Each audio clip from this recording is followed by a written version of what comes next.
Hi everyone, my name is Whitney and welcome to my channel Wild Heart Warrior. So today I want to talk about a topic that has been on my mind a lot recently and something that I've been also talking with a lot of friends about, which is self-care.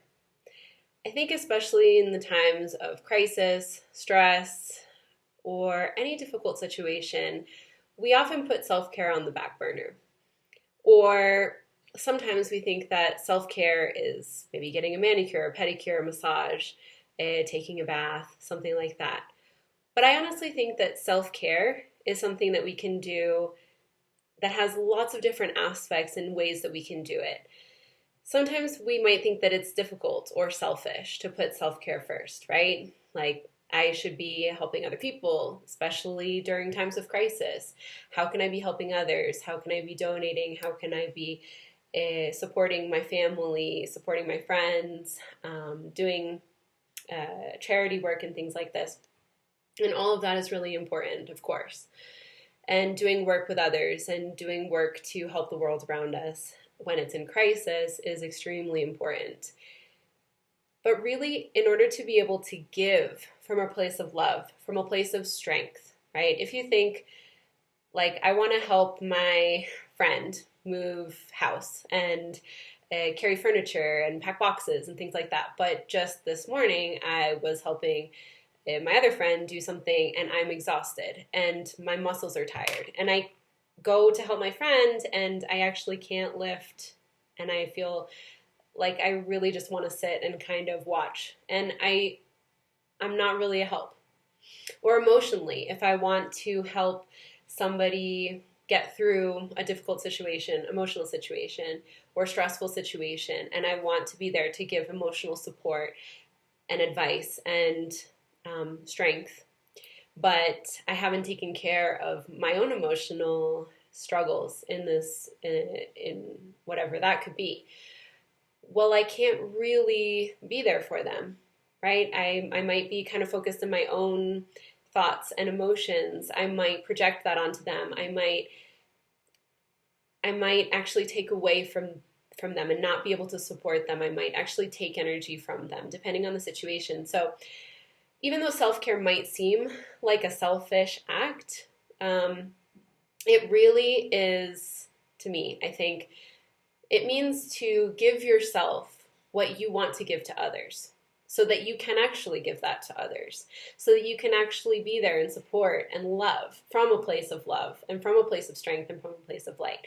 It's like if you're standing up straight, like think of a tree that is really deep in its roots and it's healthy and it can be a support, right? It's strong enough. Like if the winds are blowing, it can stand up straight and it can support. So I like to think of it like this, and I think it's crucial, honestly, to be able to look first at my own stuff and be able to acknowledge where I'm at, what I need, what I can give myself, so that I can give that to myself, and I don't have to look for that from other people.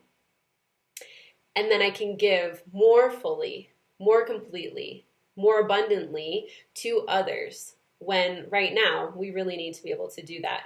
We really need to be able to give from a place of love. We need to listen from a place of love. We need to create from a place of love. We need and strength. And that means physical strength, emotional strength, mental strength, spiritual strength. And so whatever that means for you, maybe it could mean getting a manicure or just giving yourself a time to pamper yourself, right? This is kind of like a common way that we might think of self-care. But there are some other things that we're going to talk about. And I might do another video with other types of self-care that you can do. But today I want to talk about just two. So the first thing we're going to talk about is rest and the importance of resting. So stress levels actually kind of put our bodies into like fight mode or flight mode. So our whole body is kind of working to kind of keep us surviving, right? In survival mode. So that's a lot of stress on the body. It's a lot of energy to be in stress mode, to be in survival mode. And it makes sense when we're in a time where we need to focus on survival and we need to focus on helping other people survive in the world that we're living in. But it takes a lot of out of our system. So taking time to go to bed a little bit earlier, getting some sleep, thinking about whether you're getting enough sleep and how could you get a little bit better sleep. Like, are you looking at social media and kind of vibrating in that level of stress right before you go to bed so that maybe your rest isn't so full? Is there a way that you could meditate before bed, or watch something that makes you happy or feel peaceful right before bed, even if it's just 5 or 10 minutes, or you put on some meditation music as you drift to sleep, something that will help you go into rest or sleep in a little bit more peaceful way. Another way is meditation, just taking a few minutes. I shared a video on heart breathing on my channel, which you can check out, and I'll link below. To be able to connect to yourself, ground yourself, connect to your heart, which just taking a few deep breaths can be rest. It doesn't have to be a radical, I'm going to take a week off, I'm going to not look at social media. That's not really practical or sometimes realistic in the times right now. But just taking 5 minutes, 10 minutes, 3 breaths, and giving yourself that space to rest your mind, to rest your emotions, to rest your body. Reading a book, taking a walk. Those can be like active rest, but it gives you, when you recharge your battery, it gives you so much more energy to put into the work that we have to do, or whatever work you're working on, and to the relationships that we're in also. The more that we recharge our battery by letting ourselves rest, by giving ourselves just a few minutes even per day to just take a second and close our eyes and take a few breaths and say, I deserve to breathe. I deserve to be in this moment. And I deserve to recharge my battery. And the second thing that I want to talk about is play. And play is something I've been thinking a lot about since quarantine started. I found it as a way sort of to distract myself a little bit at the beginning, but then I started to see the value of play and exploring that joy, the joy of play, of exploring, of imagining, of creating, of possibilities. Play, if you think of kids playing on a playground, right? It's so joyful and it's so creative. They're imagining whole worlds and a whole world of possibilities.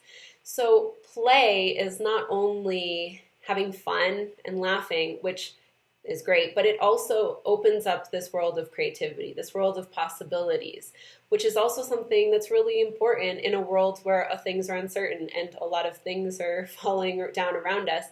It's really important to be able to imagine and visualize the future that we want to create. So it's like a radical thing, right? When social media and everything is focused on sort of a negative narrative of what's happening. But what if we focus instead on what we want to create? Because if we do that, we raise our vibration, we're able to see more clearly, and we're able to do the work that we need to do that will take us to the worlds that we want to experience instead. So being able to tap into that is to be able to visualize it. And if you can't visualize it, you can't create it, I think. So if I can visualize these possibilities, then I can walk towards them, and I can feel them, and I can know that they're possible. So play might feel radical. It might feel like maybe useless at this moment, but I honestly believe that this is something that will help us to really create a world of love that we want to experience. So I want to share with you a couple ways to play that I've been exploring and I invite you to try. So one of them is drawing whatever. No, none of this, I can't draw because I just draw stick figures. Draw stick figures. Draw with finger paint. Get your fingers into some paint. Just play with it. Or cooking. Or playing with your dogs. Or playing with your friends. Words with friends. Or there's a really good Pictionary game that I can link below that you can play with your friends online. Any kind of charades on Zoom, or with some of my friends, we were doing some improv games, and that was really great because you can create like a whole scene of something that you would want to experience or play with. Like, that's really fun, and it really helps to raise our vibrations, kind of distract us, but from the negative, and focus on the positive, so that when we sit down to do whatever work we need to do, or when we go out in the streets to do the work that we need to do, or we have conversations that are really important, or we're working with someone that needs health care right now, or any kind of care, then we can be helping them from a vibration that's going to help raise them up also, that will help heal them also. And it just compounds from there. This space of abundance, I have an abundance of energy to give for myself and for others in my life. I have an abundance of joy and love and light for myself and to give from the others, for other people in my life and in this world. So these are just some thoughts that I have, some ideas that I have about rest and play, but I would really love if you guys shared in the comments, what are some of the things that you feel about self-care, whether you're struggling with finding a way to find self-care in these times, or if it's usually easier for you or not now, or if you have any suggestions for people who are looking for ways to do self-care in this moment, I would love to hear them. I would love to talk about it. And I hope to share more tips in the future. I hope this really helps, and I hope this resonates with you guys. And if it does, I would love to know about it. I hope you have a great week.